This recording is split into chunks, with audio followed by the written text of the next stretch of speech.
Resposta, minha gente.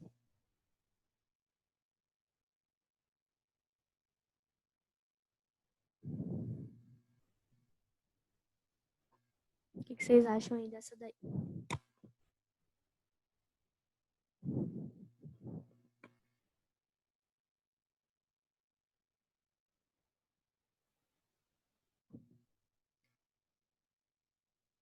Ingrid, letra B.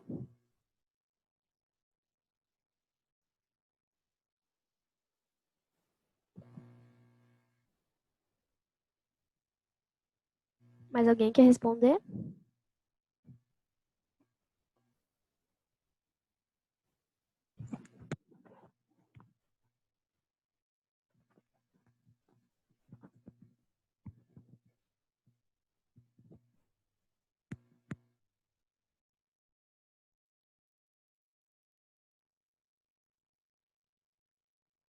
Ok. Rebeca, letra A. Beleza. Então, considerando... Assinale a alternativa correta. Considerando que à direita de cada palavra há um sinônimo. Então, à direita de cada palavra, né? Direita aqui, ó.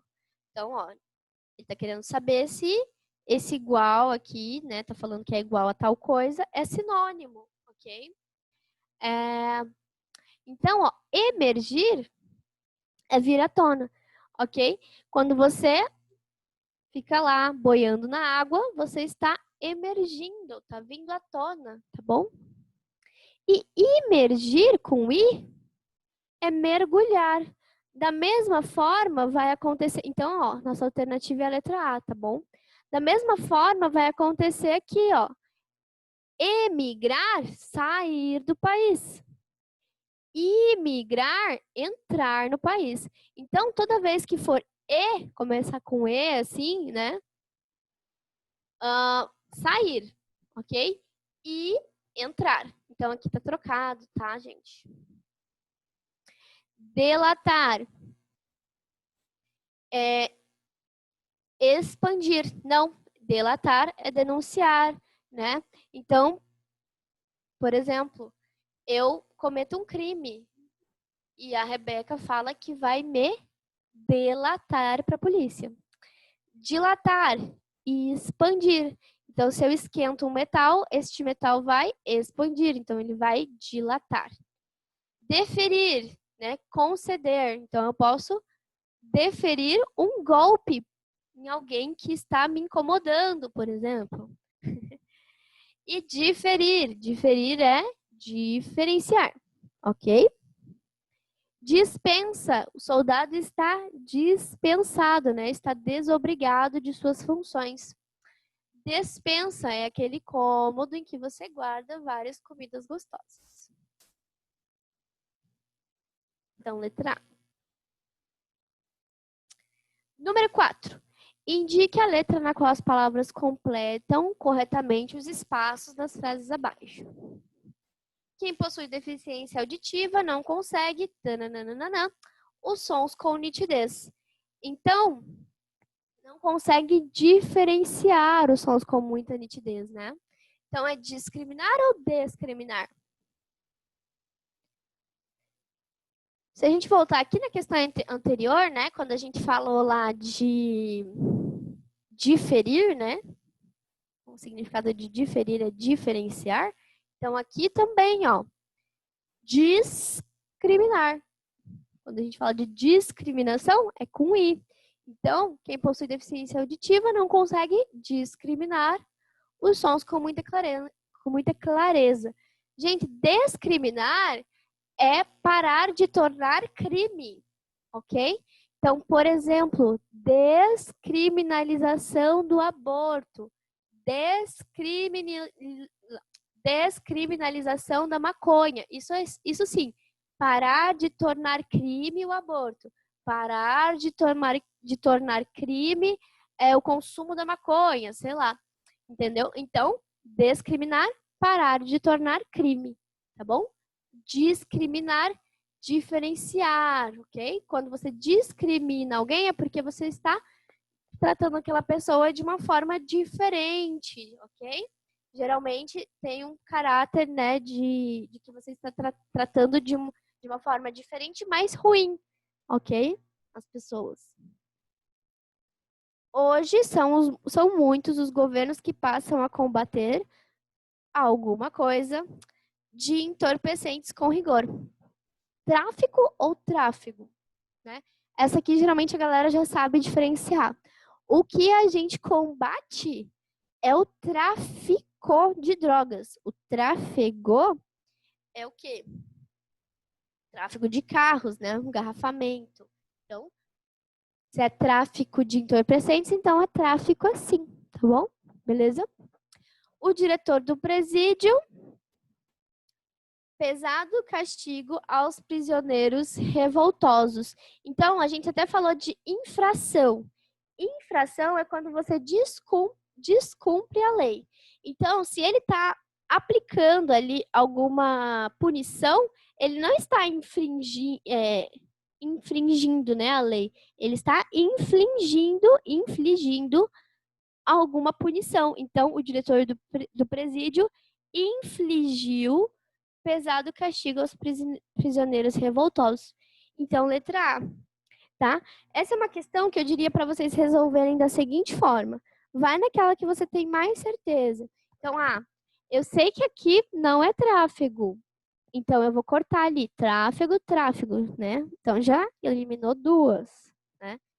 Eu sei que não pode ser discriminar, porque discriminar é parar de tornar crime. Então, é discriminar. Então, já eliminou a letra E também. Fica ali as duas, A e B, para você escolher se é infligiu ou infringiu. Aí você lembra lá, infração de trânsito, né? Então, infligiu, tá? Letra A, novamente. E a última dessa parte.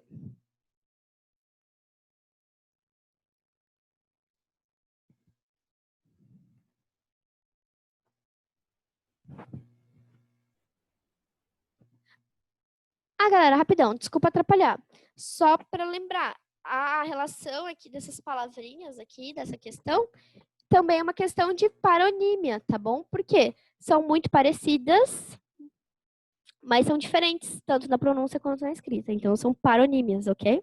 Então, ainda se encaixa ali no que a gente está estudando. Não é só uma questão de completar ali, tá bom?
E aí, minha gente, respostas?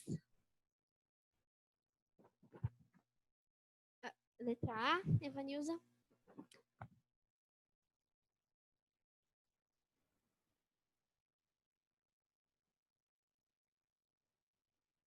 Evanilza, lê de novo essa questão, mulher.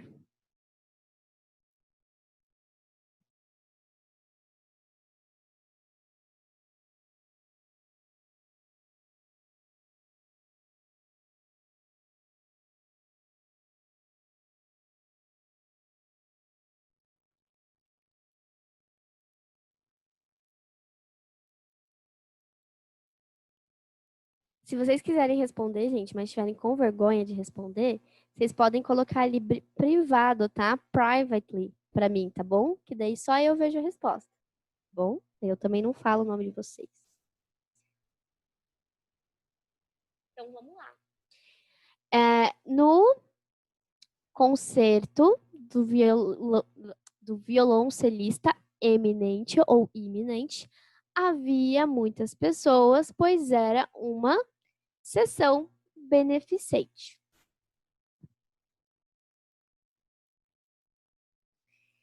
Então, vamos lá. Concerto do violoncelista. Violoncelista é aquele que toca violoncelo, certo? Então, nesse caso, se eu estou falando do violoncelista, ok? E eu estou falando que havia muitas pessoas, provavelmente era um evento em que várias pessoas tocavam, certo? Então, ou uma pessoa tocava e era um show de música, né? Com instrumentos. Então, esse tipo de concerto, minha gente, é concerto com C, tá? De novo, concerto com S vem de consertar, né? De arrumar alguma coisa, tá bom? Então, não errem mais isso.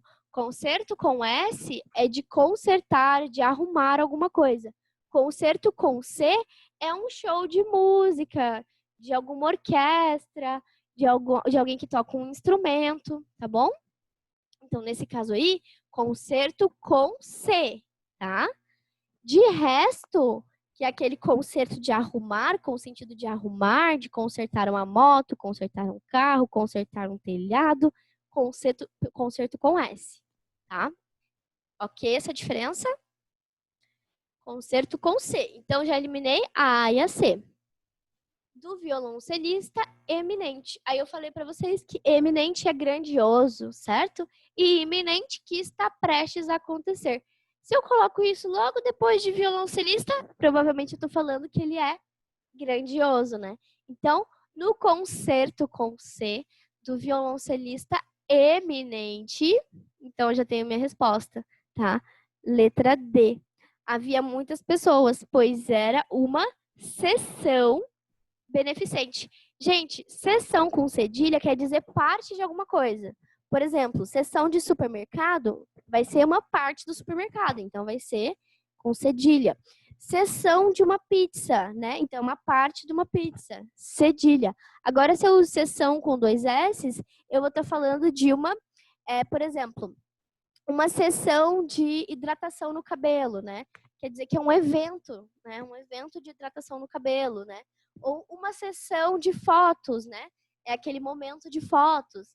Uma sessão de teatro, é uma apresentação de teatro, ok?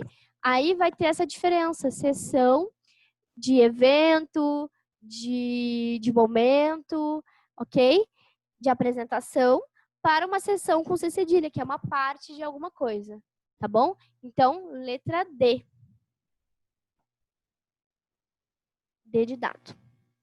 D de dicotomia. Dicotomia.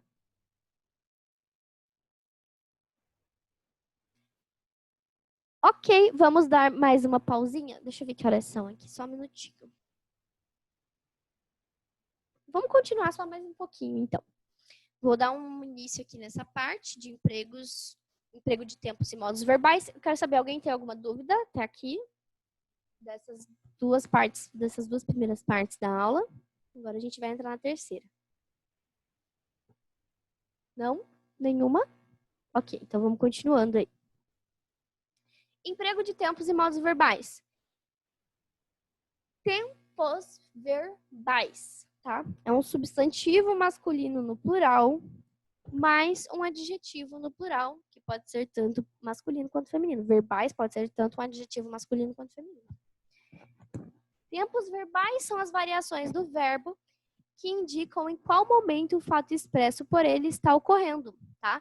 Então, de uma forma bem básica, temos os seguintes tempos verbais: passado, presente e futuro, né? São os nossos tempos, né? Passado, presente e futuro. Isso são os tempos verbais, ok? Eles ocorrem dessa seguinte forma. Daí, o passado ou também pode ser chamado aí de pretérito, tá? Então, existem algumas subclassificações de passado. O primeiro deles, que eu vou falar aqui, é o pretérito perfeito. É uma ação bem pontual, ocorrida em um momento anterior à fala. Tá? Então, é uma ação que aconteceu lá no passado, já aconteceu, acabou e seguiu a vida e agora estamos no presente. Ok? Então, uma ação bem pontual que aconteceu e já acabou no momento anterior da fala. Por exemplo, eu a amei muito. Se eu falo isso para alguém, é porque eu já não amo mais aquela pessoa. Eu desfrutei da viagem. Se eu desfrutei, é porque a minha viagem já acabou e eu desfrutei bastante dela. Tá? O pretérito imperfeito era uma ação contínua ocorrida em um intervalo de tempo anterior à fala. Então, pensem assim numa linha do tempo, certo?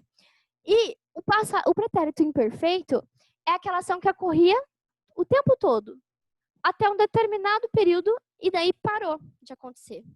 Por exemplo, ela arrumava a cama todos os dias. Parece que eu tô falando de uma pessoa assim, ou que ela já morreu, né? Porque ela costumava arrumar a cama, ou é uma pessoa que se tornou desleixada de uma hora para outra. Ela arrumava a cama todos os dias. De alguma forma, ela tinha esse costume de arrumar a cama e em algum momento ela parou. Isso é o pretérito imperfeito, certo? Era uma ação uma ação contínua que ocorria, tá? E depois parou de acontecer. Olá, eu tinha muitos bens, né? Eu tinha muitos bens. Daí veio uma crise enorme e eu parei de ter os meus bens, tive que penhorar tudo. Que triste, certo? Então, por um determinado período de tempo, eu tive bens, agora não os possuo mais. Então, eu tinha muitos bens. Pretérito mais que perfeito. Bom, vamos dar a nossa pausa e aí, quando voltarmos, eu explico o pretérito mais que perfeito.